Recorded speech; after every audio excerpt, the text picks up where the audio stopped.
Let us start with the mantra and continue our 18th chapter, which is quite interesting. Om Mukam karoti vachalam pangum langhayate girim yat kripa tammaham vande Paramananda Madhavam.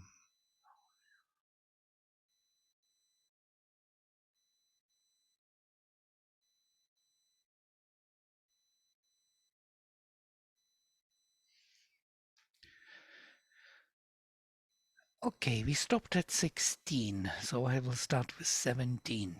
Yasya naham karitah bhavah buddhir yasya nalipyate hatvapi sa iman lokan nahanti nanibadhyate. Whose nature, bhava, naham karitah, is not fixed on the ego, whose buddhiryasya nalipyate, is not bound or is not affected. Hatvapi, even killing, even having killed, sa iman lokan, all these worlds, hanti nahanti, he is not killing, nanibadhyate, he is not bound by this karmic action.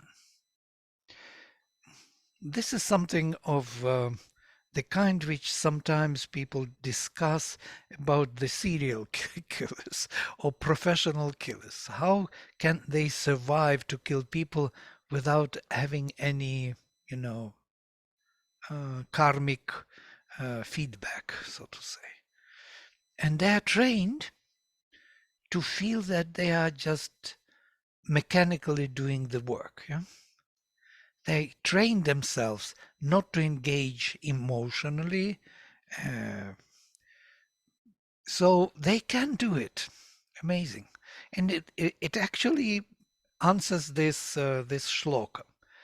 Who is not made ahankarik in his feelings, who is not attaching his ego sense to his emotions, so to say, and whose buddhi is not determined by whatever, is not affected by whatever what is happening, even killing, he is not killing. Yeah, because it's nature who is killing. It's nature who is bringing to birth. And so if he is the product of nature and the instrument of nature, he is following it. So he's not engaging himself into that activity. But it is a very rare professional, I know maybe I'm kind of bringing more questions here than answering anything. But I was thinking about this, how those professional, killers could do it without having any result on themselves. Like even the soldiers in the army, when they're fighting a war, Yeah, they're doing it out of duty. yeah, something like that. Yeah. But there is an energy, there's that. Their buddhi is also working. The moment it starts working, you have this dilemma, what to do, where you are in all this. But if you give yourself as a body to the nature to do work, and the work is to kill, then it is there. So you don't create karmic consequences. Now here it's very interesting. Jnanam jneyam parijnata trividha karma chodana karanam karma karteti trividha karma samgrahah. So there are triple definitions or three different types of knowledge.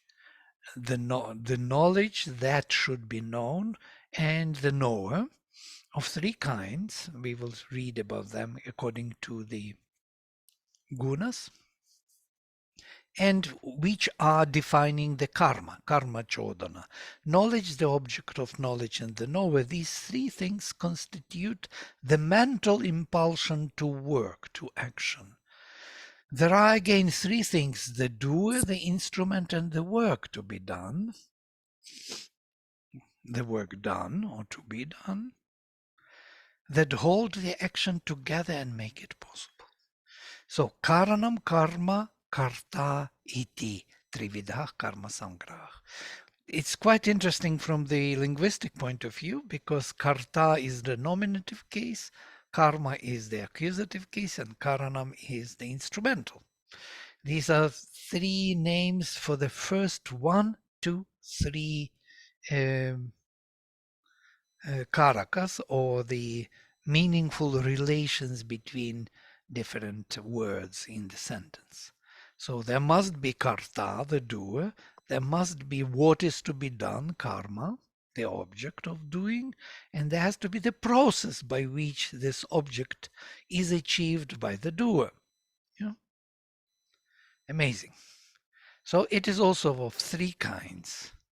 And here he continues, jnanam karma cha karta cha tridhaiva gunabhedatah procyate gunasankhyane yathavat shrinutani tanyapi.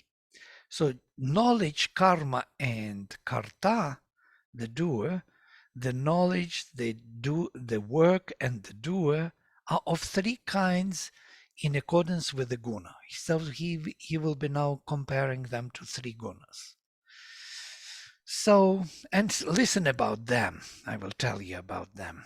Sarva bhuteshu yenaikam bhavam avyayam ikshate avibhaktam vibhakteshu tadjnanam vidhi satvikam. So that knowledge is sattvic, which in all the beings sarva bhuteshu, by which ekam bhavam, one state of being, avyayam, indestructible, ikshate, is seeing. Or, yeah, we'll read Shirabindas, maybe it would be easy. That by which one imperishable being is seen in all becoming. One indivisible whole in all these divisions, who know that knowledge. Know thou that knowledge as sattvic. So I come back to the text. In all the beings, sarvabhuteshu, yena, by whom ekam bhavam, one state of being, avyayam, indestructible, ikshate, is seen, avibhaktam, indivisible, vibhakteshu, in divisions, tajnanam, vidhi sattvikam. That knowledge you should know as sattvic. So knowledge which sees oneness all the time, which in all the divisions finds similarity, oneness, by which you can feel and see one becoming. See how all things relate, that comprehensive cognition, how all things help this growth of consciousness and development. That is sattvic knowledge. So everyone who looks for the concepts, for the vision, how everything works together, is looking for that sattvic knowledge. And we can recognize it in our life. Yes?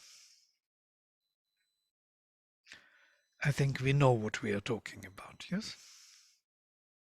Charles knows. He's looking for some answers, for some one answer, which would give all the answers to all answers. So that is sattvic knowledge, actually, which looks for oneness. In all the divisions, find that one thing which holds all them together. This is the sattvic knowledge. Vladimir, I've always wondered about verse 18, the karma chodana and the karma sangraha. This contrast he makes between the two. Chodana, Winthrop's Sargent describes it as the impulse to action. Mhm. And sangraha, that's a term that's used elsewhere in the Gita. This coming together, the collectivity. Holding the Uh, karma, yes, together, composes the karma. That hold the action together and make it possible. That's how Sri Aurobindo does. Yes, sangraha, holding, from grah root to hold, to take together.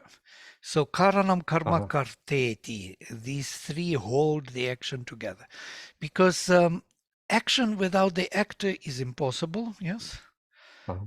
And the objectives of action without the actor also is impossible. And the process of acting also is impossible without the actor and the object of the acting. So that's what holds the activity together. These three. First, nominative, accusative, and instrumental case. 1, 2, 3. These first three hold the whole activity. Actually, we don't need more. Yeah, the more is going beyond this action. Dative case for what it is done, ablative case because of what it is done, and location in time and space is where it is done. But these are secondary meanings. You know? The first three are the major meanings. And that Uh-huh. is what is holding the action together. And these three others, Trividha Karma Chodana, they are causing, they are the engines of action. That's what is to be known, what one has to know, and the process of knowing, Yeah. the knowledge. Thank you. That's an important distinction between the three primary ones and the two secondary ones, because we only hear normally about the three primary ones. Yeah, I agree. I agree. Yeah. And somewhere he says even that, sarvam karma khilam partha jnane parisamapyate. All the knowledge without remainder is ending up in the knowledge experience. So basically, we are acting only for the reason of getting a new experience, new self-knowledge. Jnanam is self-realization. We act because we want to find ourselves, only we don't know about that, Yeah. until we know. In Apte's dictionary, chodana is driving or impelling, the act of driving. It's also the order, rule, or precept, or the invitation. But that driving or impelling, it seems to be the primary meaning. Yeah, So that fits in very smoothly. yes, Does yes. it- Dhiyo yonov prachodayat, yes. This is okay, yeah, that's a good. Yeah. So what's the root there? Is it chud? chud, yeah. In 10th class, chodayati. All right. This is great. Thank you for paying attention to the difference between the major drive for action and the action which is held by these three, because action is held within the nature and the drive to know is within Purusha. So the first line belongs to the Purusha, that the knower, what is to be known, and the knowledge is driven by action, by Prakriti. So, and Prakriti, the karma is held by these three, the Karta karma and Karanam. By the way, Sri Aurobindo translates jnanam as self-realization. Very interesting translation, yeah? Instead of knowledge, as self-realization. And then vijnana. Vidya and Veda would be knowledge as discovery rather than self-realization.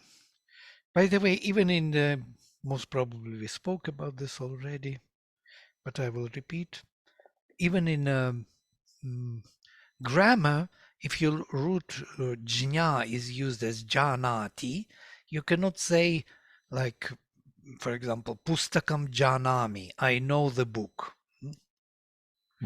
You can say only pustakena janami, I know by the book. So it is always falling back onto yourself. You know yourself with the help of the book. Whereas vidyate, yeah, is known, discovered, is always object oriented. Most probably from here also vid, to see, because seeing is objective always. So Veda is discovery, Jnanam is realization. Beautiful. All right, and we are here. Sattvic we went. Let us go into the Rajasic knowledge. What is the Rajasic knowledge? If Sattvic is looking always for oneness, in all separateness, see the unifying element in them, that is Sattvic knowledge. Then what is Rajasic knowledge? Is Prithaktvena tu yad jnanam nana bhavan prithak vidhan vetti sarveshu bhuteshu tajnanam vidhi rajasam. So that is Rajasic knowledge, but the knowledge which sees the multiplicity of things, only in their separateness and variety of operations in all these existences, that knowledge know thou as Rajasic. Seeing everything separately, related. This is something else. This is Rajasic knowledge.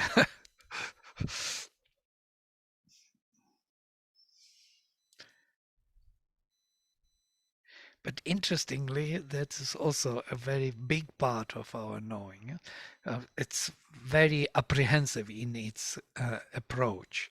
It wants to define everything by itself. This is Rajas, what Rajas is doing. And then Tamasic knowledge. Yatu kritsnavad ekasmin karye saktam ahaitukam atatvarthavad alpamcha tattamasam udahritam. The Tamasic knowledge is a small and narrow way of looking at things which has no eye for the real nature of the world. It clings to one movement or one routine as if it were the whole thing. But I know it this way, sorry. Can't tell me much. I like it this way. This is my way. There was a song, yes? It is my way. So that is his way, Tamasic way of knowing. So quite amazing. So let us look into this. Tamasic knowledge is small and narrow way. Sri Aurobindo translates very generally. But yat tu, but that which Kritsnavat, as if all ekasmin in one karye, as if putting all into one action, saktam, attachment, attached to one action, ahai to come, without any reason really, just attached because he is used to it. Yeah, atatvarthavad, as if there is not tattva, or meaning of the being or the essential, no? Alpamcha, and smallness, tat tamasam udahritam. That action is called tamasic action.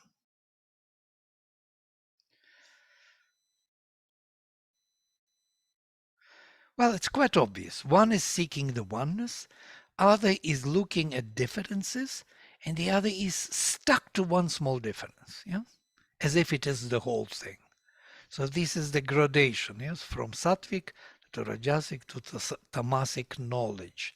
Similar will be in action also. He will look now into action. Niyatam sangarahitam araga dveshatah kritam. Did I miss something? No. Niyatam sangarahitam araga dveshatah kritam aphala pretsuna karma yat tat sattvikam uchyate. So what karma is sattvikam? It is this. Niyatam. It is done as rightly regulated action. Interesting. Sangarahitam. Free from attachment. araga dveshatach, without raga and dvesha, without liking or disliking. There's neither of these. And when this action is done with this, freedom from liking and disliking, freedom from attachment, and as regulated action as it must be done, dharmic action, let us say, aphala pretsuna karma, the karma which is done by the one who is not seeking the fruit, the result by it, that is the sattvikam action called. Interesting word pretsu. Pretsu is ipsu, prepsu, sorry. He's from root up, to achieve a desiderative form, wanting to achieve, wanting to get. Yeah? The one who is not wanting to get the fruit, who is not looking for the fruit, that action is called sattvic. Only as regulated, it must be done. Kartavyam karma. Yeah? The karma which is to be done, that is sattvic karma. Like you have to water the flowers.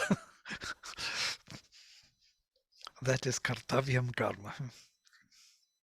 Unless you water them with idea that there will be beautiful flowers and you want them so much, and then it is becoming rajasic.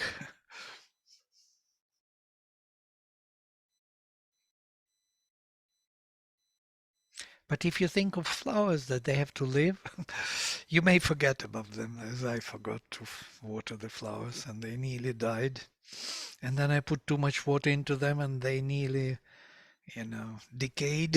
So this is wrong action.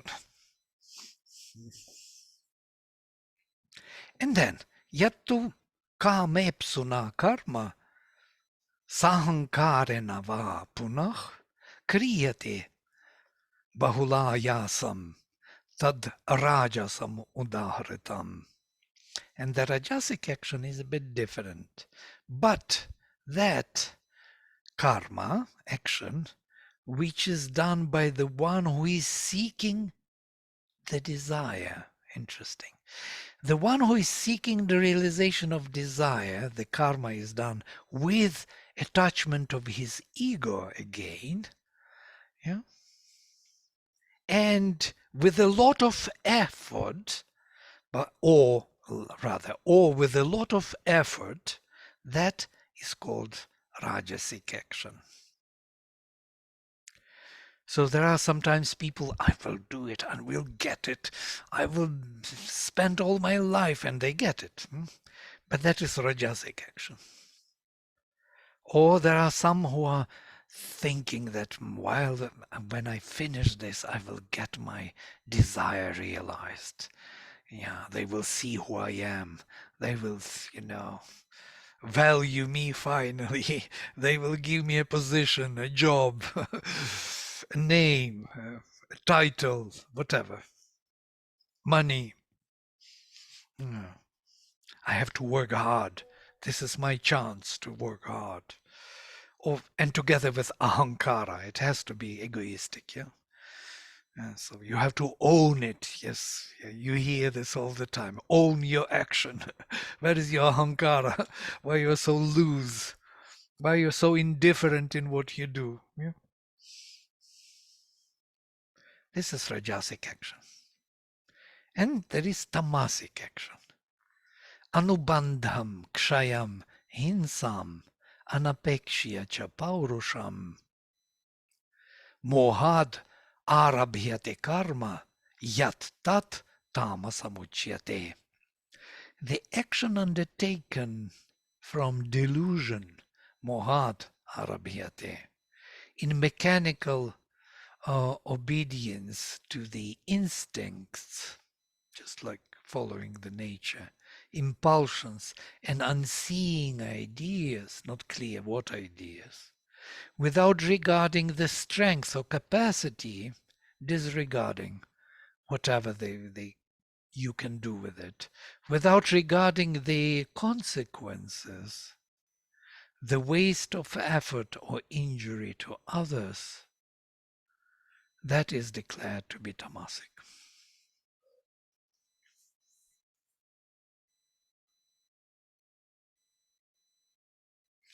So kind of careless action, yeah? Doesn't matter what consequences, doesn't matter that it will create a lot of trouble for others.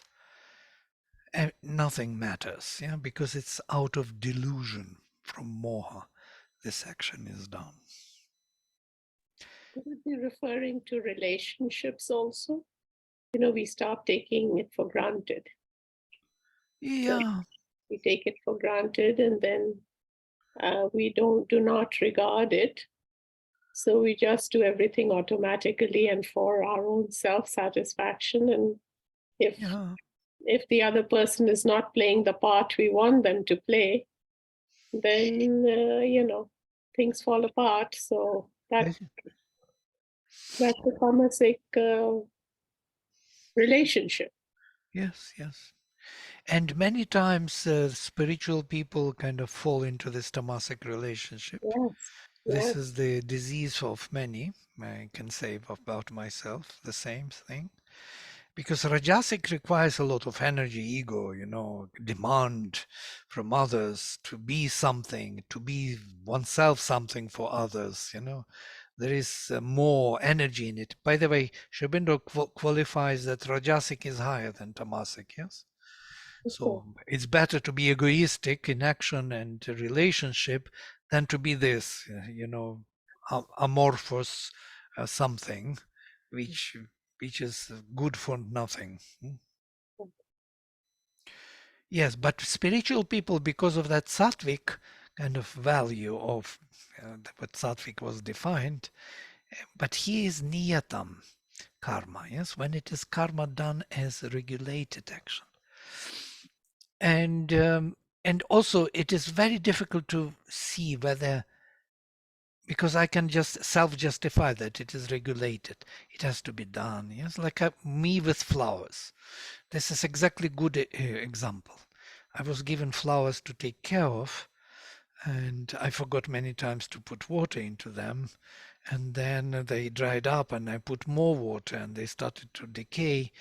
And then there was a frost. Everything was wrong about those flowers, which I was to take care of. So first I thought I have to do it because I have to do it. Yeah, because I took it. Niyatam karma. So it's prescribed. I will do it. But then I forgot, because aphala, I have no fruit. And since I'm driven by the fruit still, by the result in my activities in life, that fruit was not there somehow. And it disappeared. The whole issue with flowers disappeared. And then I tamasically somehow started to do something just to get out of that dead corner. And I spoiled the flowers. Not totally. They survived, I must tell you. Somehow flowers were stronger than my negligence. But I might spoil my relations with those people who asked me to take care of the flowers. They look at me very suspiciously, very seriously, without smiling. They won't give you flowers to take care of anymore. They don't want new, they want their own, Those if they would just could take new, I would be very happy to pay them, but that's the catch. They don't want that. They are also very determined rajasically. This is funny. All right, we are all determined. So proper action is prescribed. That means that every day I had to remember to come there to those flowers, to take care, to try their soil and everything. This would be without any fruit, yeah? Because for me there is no fruit. Maybe there is something like I promise them that I will take care. Maybe that is far away fruit. But you can Question. see, yeah, many examples. Yes. So juxtaposition desire here, because you had no desire for the flowers. Right. No, there is no result which I'm looking for, yeah? Because what I have to do, I have to take care of those flowers regardless. As long as it takes, whenever they come to pick them up, then that would be the end of my duty. So I don't know where they come, when they will come, and I don't know nothing. So I will just have to, I would have to go and do the duty. But I forgot because my life was having many different objectives, aims, desires. Yeah? Palam. Palam is fruit or aim of action. Yeah? The results. I was looking for the results, and it wasn't on my list. Because there was no love for the flower. Even can't say that there was no totally love. There was kind of sympathy. they, they were not flowers per se. They were just plants, you know, some green Whatever sticking that out of it. There was no like beautiful flower or something. That's what I mean, that people who take care of plants generally have some feeling for the plant. They vibe with the plant. They feel for the plant. Then you want to go every day and look at it and water it or nurture it, So if that is not there, then it's just a duty. And then it is easy to forget. And to fall into tamasic. Yeah. Yes, this That's is what the problem of all spiritual people when they remove the desire of living, acting, yeah, fruit, then they fall into tamas. And you see the whole India fell into tamas. Yeah. And this is tamasic problem because of that spiritual claim. Yeah. So ego, rajasic ego is needed.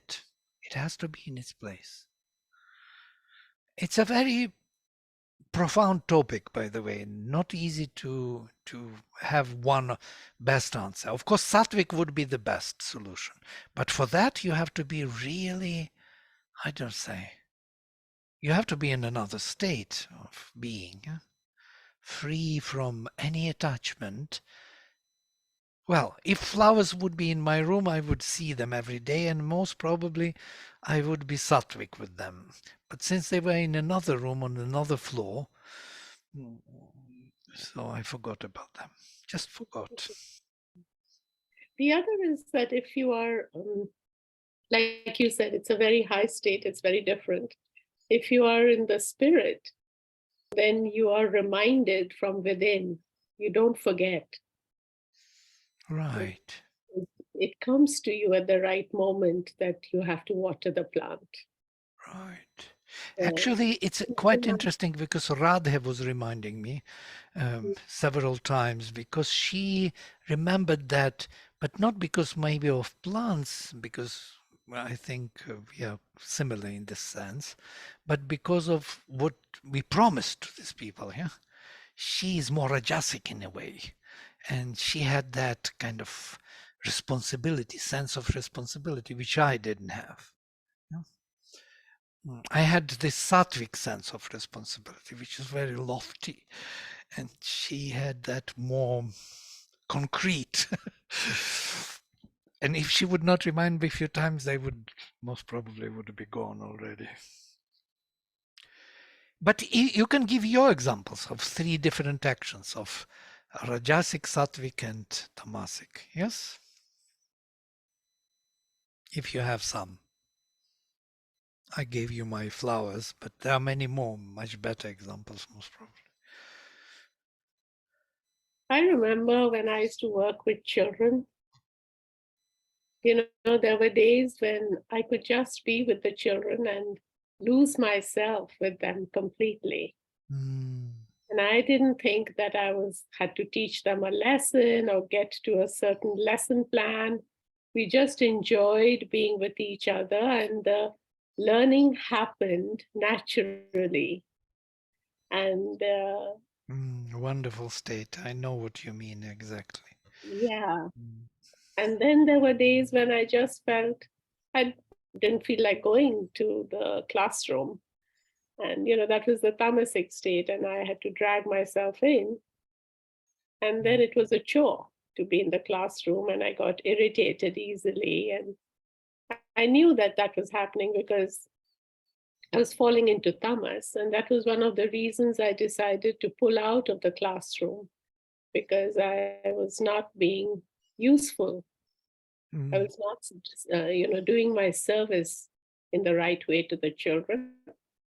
So then I would step out of the room. Mm.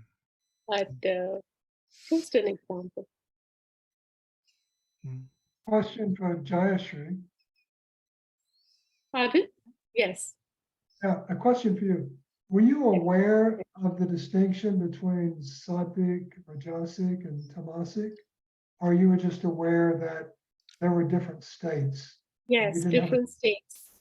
different Different states. Yeah. states. Yes, different states. Because I always did, not every single day, but I regularly did self reflection in the evening. When I came home, I reflected on my day. And then I was working with some children who needed special care. So I had to come, I made that a practice to come home and reflect on what I had progressed with them, where I had fallen, where I could better it. So I was aware of the states, to answer your question. But though I had the knowledge of sattva, rajas, and tamas, I didn't really apply it that way. But I knew that my state was not what it ought to be, or it needed improvement, or Mm. it had been a good day and the children had responded and had a good day at school. I wanted them to go home and say they had a lovely day in the school, they enjoyed coming to school. I wanted to see them smile in the morning when they came into the room. That was a desire. So I Your, was your, aware of. your Sorry? explanation is just perfect. Thank you. Yeah, Mm. thank So you. how did you change state? I mean, by reflecting upon it and seeing that you were in tamasic, were you then able to how did you change state the next day?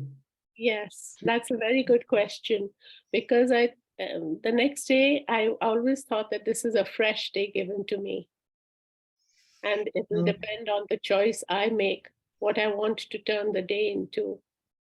So I want to make it a good day for the children, and I want to enjoy myself with the children. That's why I'm there, Mm. and learning will happen. They will learn all their lives. Schooling never stops, learning never stops. I'm not there for that.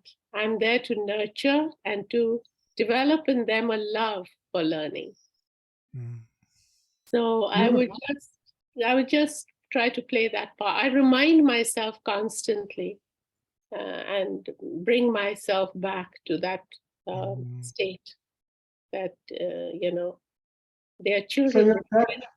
that's the heart. Yes, I'm totally a heart person. You're right. I'm totally a heart person. I don't go with the mind at all. Very rarely.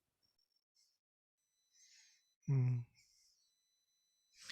Quite interesting, yeah, because I worked also in Montessori school in Norway with Mm. smaller kids, and I would never be able to survive with them. They're so full of energy, moving everywhere.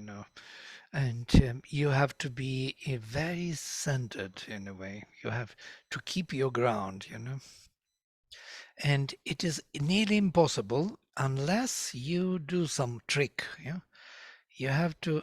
Since I'm not as Jayashri heart person, I'm more the mind person in a way. And so I had to remind myself, yeah, like it doesn't matter, as it were, yeah, constantly remind yourself that everything is one or something, everything is has its place. Find the uniqueness of everyone, of every smile, of every move, of every offense, of every defense, of every fight. It's very interesting to see it from that point of view. So I was triggering in me constantly something else, not that love for the children. And then love was coming, actually, when you see that uniqueness. But it wasn't love like intense from the heart. It was like a compassion love. Yeah. And I could survive in that school. Otherwise, it's impossible to be with these kids. They all run in different directions. You got to have a lot of patience. That's true. Mhm. Yeah. And they are also all naughty in Norway. They are all naughty. They are allowed to do things which you would not imagine. Yeah. The guy, they're wet, dirty, everything. You're falling, crying, fighting, and you're running after the group of kids, like alone there the whole day, one on one with that group. Wow. So at the end, I started to play with them, all their games. I was part of their football games or their whatever games they played, I was ready to play with them because there was no other way to survive. The one thing I saw was that as I was in my inner state, that was this state that was reflected in the children. If I was calm and I was content, the children were calm and content, because they're so pure, Mm. they completely reflect that energy. There's nothing in the way. Mm. So I just try to maintain that calm to be with them. So You're talking about smaller kids, yeah? yes, I'm talking about preschool Oh yeah, that is yeah. and kindergarten, and even if they were naughty and running all around, it did not really upset me because Montessori says that movement is the law of my being. Mm-hmm. That is one of the developmental things in children, that they need to move. So it did not upset me. But as long as they did not harm themselves or injure others, I really rarely intervened. I just watched them that they did not get injured. Mm. But then they catch up. They catch up with that energy. Yeah, yeah. In the university, I could not do anything actually. I was totally destroyed by those kids. 18, 19, I started to shout to send them out of the classroom. I did everything wrong, whatever the teacher can do wrong. Yeah? Judging them, shouting, causing it was impossible. They were so out of this field of being together. Whatever you do, you could stand on their head, they would not even react. They would make fun of you all the time, giggling telephones, so everybody is on the telephone. They are not there. It's impossible. University is a total disaster. Don't go to the university. Especially in this setting of first and second year. Interestingly, the fifth year, the fourth year and fifth was totally different. Was absolute understanding, communication. I don't know what happened. Kids grew up or something, but they were very different kids. They were interested in knowing, but not these first and second year. And even good kids were turning away because it was not cool to be clever or to be wanting to know. It was cool to make fun of the teacher. So we were always the target for fun. The teacher is coming and fun starts. Yeah? Right. Okay, so here we are with these three actions. If somebody has some other examples, maybe Charles, you have some ideas of these three activities. Yeah.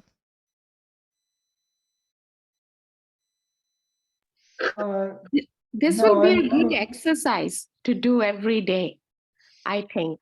Yeah. Now that we know it, if we can wake up in the morning thinking that could be my doing for this day today, being more sattvic, maybe some rajasic, and I'll be aware of the tamasic. And then at the end of the day, we can reflect and see where we were in which guna. Mm. It's a good exercise, I feel. a great Yeah. idea. That's the self-reflective journal. Yeah. You get used to writing the self-reflective journal. Yeah, but just to make an intention in the morning when we wake up, that could, oh, well, that's desire then. By the way, Sri Aurobindo says something I must tell you this, that he says the highest action is sattvic or rajasic. You cannot be only sattvic. It's not possible. There must be some will, some power, some ego, yeah? Some responsibility. So this will be mixing into sattva.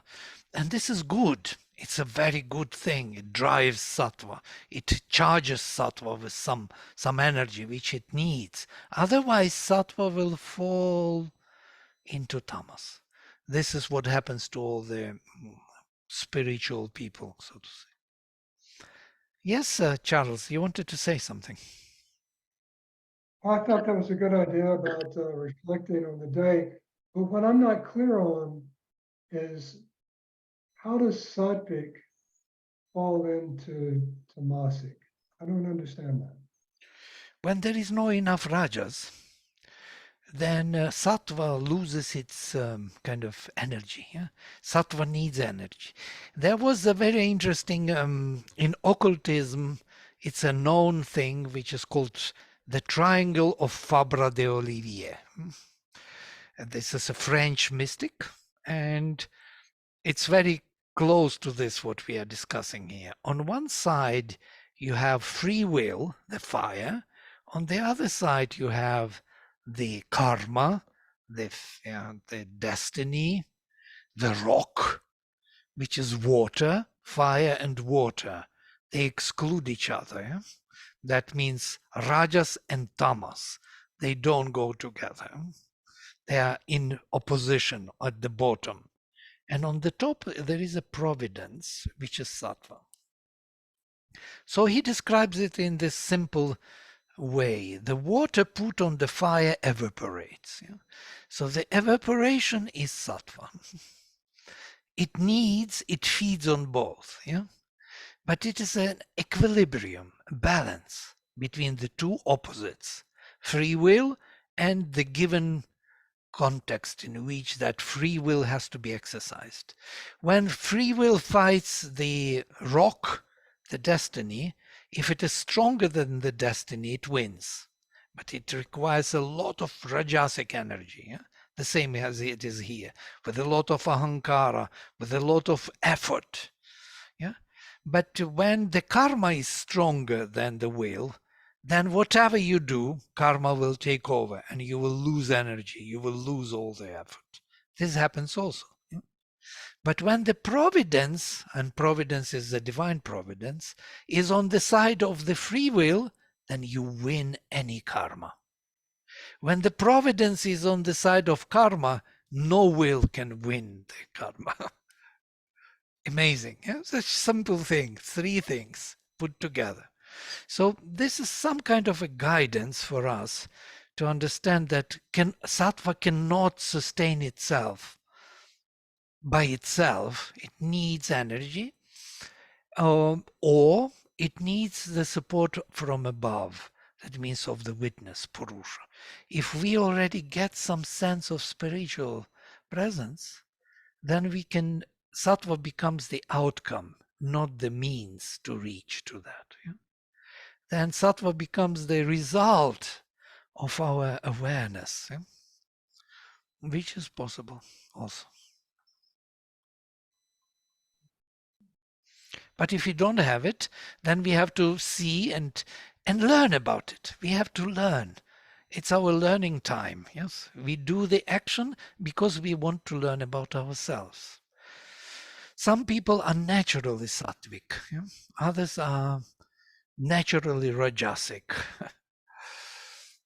They're even born under those planets and stars. Martian, redhead and full of energy, sweating all the time hot, and nothing you can do about it. They are like that.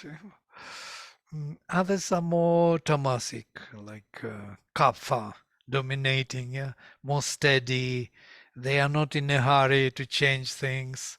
So we come to this constitution of the body in Ayurvedic sense, yes? Vata, Kapha, and Pitta. You mentioned that Sri Aurobindo said you can't have pure sattvic action, it needs some rajas. But still you can't be attached to the fruits or to the action itself. Right, but yeah, definitely. that implies that even though there's rajas, they're unattached. Yeah. No, but if we are speaking about spirituality, if we are going beyond three gunas, then of course not. But if we are speaking about ordinary people, yes, if the best action driven by nature would be sattvic or rajasic or sattvic. Yeah? So sattva is like Brahman, let us say. Rajas is like Kshatriya. And tamas is like Vaishya and the rest. So to say. So these three are like three varnas, let us say. So of course, Brahmana is very good, but he is not very effective in action. Yeah, he is very differently driven for the spirit. So closer to the witness. So in life, if person is not seeking that realization, then he needs rajas. There, you said that the three gunas describe action for the ordinary people who aren't so interested in spirituality. Well, let's take a case of a person who's never studied spirituality. He thinks this all bunk. But he's basically say humanistic, and Sri Aurobindo talks a lot about the virtues of humanism in the West, which have to a large extent replaced religion. But so a person can be very much into positive action or positive social action or unselfish action without understanding anything about karma and freedom from karma and bondage to attachment. And so still such people have a clear distinction. The more intelligent ones, they understand that the attachment to the point of obsessiveness, and I think of psychological obsession, whatever your OCD is, obsessive compulsive disorder, it's a form of extreme attachment. So if you're able to carry on unselfish action without attachment to the action or its fruits, that's clearly more sattvic and in the direction of spirituality, as opposed to rajasic action, where, for example, in every movement to improve the world, whether it's civil rights or environmentalism, whatever, there are people who get really attached to it and very upset when politicians don't follow their ideas of the right and the good. Yeah. You see, in another place in the Gita, Krishna speaks also on the attachment to the sattva is attachment to happiness. It's interesting, yes. And the rajas is attachment to the this kind of energy of action, which is also very, very true. So if we look at this, and tamas is attachment to laziness and to kind of, what to say, carelessness. So whatever, let it be. So in a way, if you look at these from this angle, then it also attachment. Sattva is a particular attachment to, and many monks are of this kind, especially Buddhist monks. Did you notice? They're so disinterestedly happy. That is sattva. But they're attached to that particular state. It's they don't want to get out of it. No. It's not very easy to pull them out. They will resist. You want me out? No way. I will stay here. You can break your head there. It doesn't matter. It's not my business. My business is to stay here, to be compassionate to you. So they build up that particular bubble in which they stay, but it doesn't mean actually the spiritual realization necessarily. Yeah, sometimes it leads to it, many times, but sometimes it doesn't lead anywhere. It just stays there. There are many sattvic people. My father was absolutely sattvic being. Yeah, it was so happy. Everybody was happy to be with him in one room because he was there happy, yeah, by himself. He doesn't need anybody to be happy with. Yeah. He is happy by himself. This is sattva.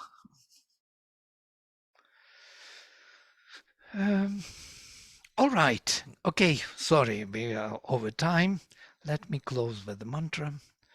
Om Sarve Bhavantu Sukhinaha Sarve Santo Niramaya Sarve Bhadrani Pashyantu Ma Kaschit Dukkha Bhag Bhavet. Om Shanti Shanti Shanti.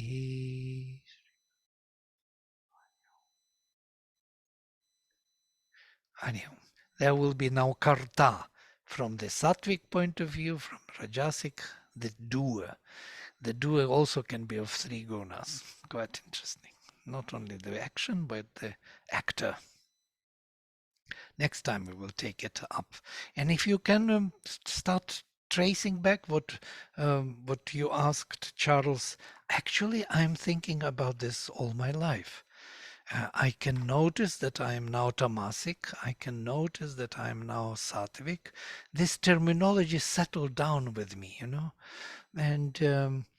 now I am very rajasic, very excited, very responsible. Radha doesn't like when I'm very responsible, but because she's used to me more agreeing. And then when I'm responsible, then I'm disagreeing.